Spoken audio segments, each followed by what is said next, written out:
Royal media news, बातम्या आणि बरच काही.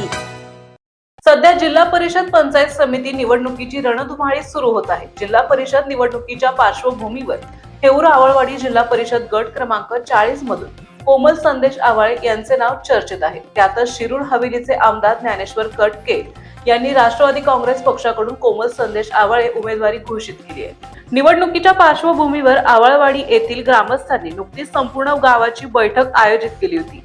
या बैठकीमध्ये आवळवाडी गावातून एक गाव एक उमेदवार या निवडणुकीसाठी देण्यात आला असून संपूर्ण ग्रामस्थांनी या निर्णयाला जाहीर पाठिंबा देत स्वागत केले. या निवडणुकीसाठी कोमल संदेश आवाळे या हेऊर आवळवाडी जिल्हा परिषद गटातून निवडणूक लढवणार असून त्यांना संपूर्ण गावाने पाठिंबा दिला आहे. गट तट विसरून फुटीर राजकारणाला गावाने नकार देत कोमल आवाळे यांना पाठिंबा दिला.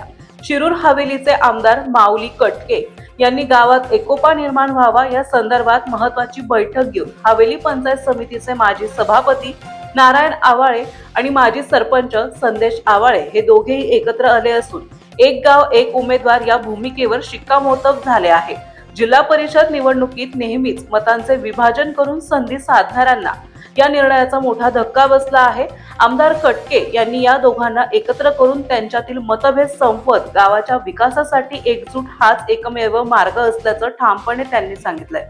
या बैठकीदरम्यान गावातील आजी माजी सरपंच, ग्रामपंचायत सदस्य, मान्यवर पदाधिकारी, विविध सहकारी संस्थेचे पदाधिकारी, मंडळाचे प्रतिनिधी, युवक, ज्येष्ठ नागरिक आणि ग्रामस्थ मोठ्या संख्येने उपस्थित होते. यावेळी विविध पदावर कार्यरत असलेले सर्व घटक एका व्यासपीठावर आल्याने ही बैठक राजकीय दृष्ट्या अत्यंत महत्त्वाची मानली जात आहे. महाराष्ट्रातील ताज्या आणि महत्त्वपूर्ण बातम्या पाहण्यासाठी आजच आमच्या रॉयल मीडिया न्यूज चॅनलला सबस्क्राईब करा आणि बेल आयकॉन प्रेस करा.